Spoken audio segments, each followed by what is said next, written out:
Hi people, welcome back to my channel. Here is Ray. So last time we talked about how to spot those red flags in the flirting or the early dating stage, but today we're moving to something a lot more fun.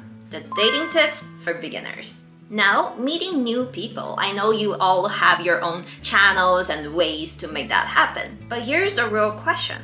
Once you met someone you actually like, how do you move things forward? Because honestly, I don't want to just keep sending those boring hello, how are you texts.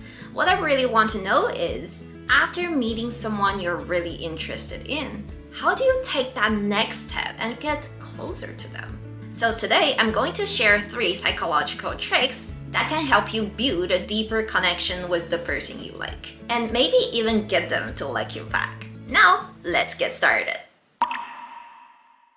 Have you ever had that moment where you catch a certain smell and instantly you're transported back to some distant memory? Maybe it's the smell of your old school hallways or the perfume of someone you once knew. Smell is so subtle. We often overlook it because you can't really touch it or see it. But never underestimate the power of scent. Smell is crazy powerful when it comes to memory. It's called the Proustian effect. Basically, certain scents can instantly trigger emotions and memories. That's because our sense of smell is directly linked to the brain's limbic system, especially the amygdala and the hippocampus, the part of the brain that processes memory and emotions. That's why scents can hit us so much harder than, let's say, a picture or a sentence. So, here's what you can do. When you have time, pick a subtle, pleasant fragrance that feels like you. It could be a perfume, cologne, or even a body wash you stick to.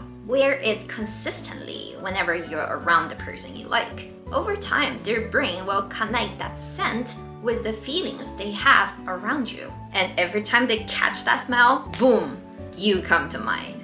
It's like creating this invisible anchor in their memory. So don't underestimate scent. The second you're done watching this video, go find a fragrance that feels authentic to you and let that become a part of the way you show up.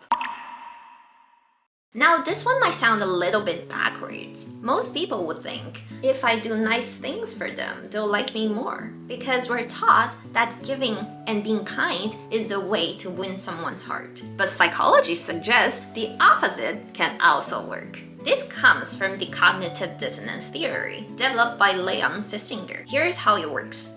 If someone does you a small favor, like lending you a pen, giving you feedback, or helping you carry something, their brain goes, wait, why did I help this person? Oh, maybe it's because I actually like them. Now, that may not be true at first, but the brain doesn't like contradictions. Cognitive dissonance is basically that uncomfortable tension we feel when our actions don't line up with what we think. So instead of saying, I helped them, but I don't like them, the brain takes the easier route and says, I must like them. Otherwise, I wouldn't have helped. And this doesn't just apply in person. If you're connecting online, maybe you could ask them to help you in a game, guide you through a level, or even do something as simple as filling out a questionnaire. The size of the favor doesn't matter. It just needs to be small and casual. It's like a little mind trick. The act of helping you nudges their brain into justifying the action by creating a little warmer feelings toward you. And the key here is to keep it small, keep it casual, keep it simple, and just thank them naturally. That's all it takes.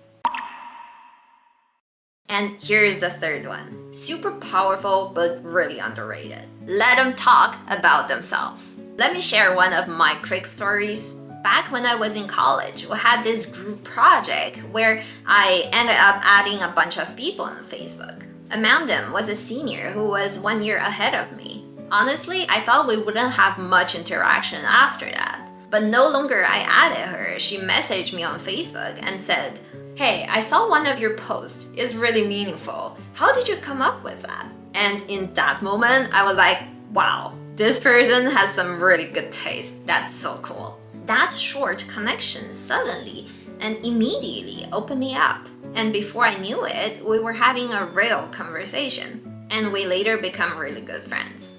That is the power of inviting somebody to share about themselves. This is especially useful when it's about something personal, like their values, their favorite book, or something they care about.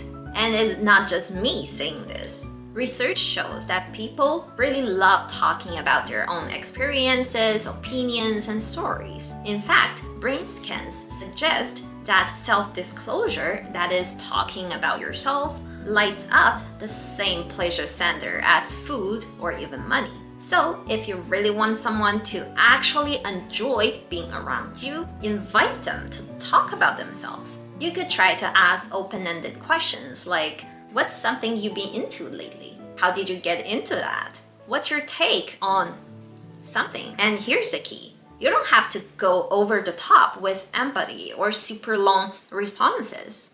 Sometimes just being present, listen to them, and show this real interest is enough to make them feel really good talking to you. And the bonus is that while they're happily sharing about themselves, you're also learning more about who they really are. And this can give you much more chances to connect with them later on. So, to recap, use a scent to create a long-lasting memory anchor. Ask for a small favor to spark those positive feelings through cognitive dissonance. Invite them to talk about themselves because people love being heard. These are small, subtle shifts, but together they can make a big difference in how someone feels about you. So, have you ever tried one of these without even realizing it? Drop your stories in the comment. I love to hear them. And in the next episode, we're going to talk how to make your conversations way less boring so you can move beyond the small talk and actually connect. Thanks for watching. Here is Ray, a psychotherapist who loves to talk about everyday emotion. If you like me, my video, or want to know more about psychology, hit like and subscribe to my channel. I'll see you next Friday.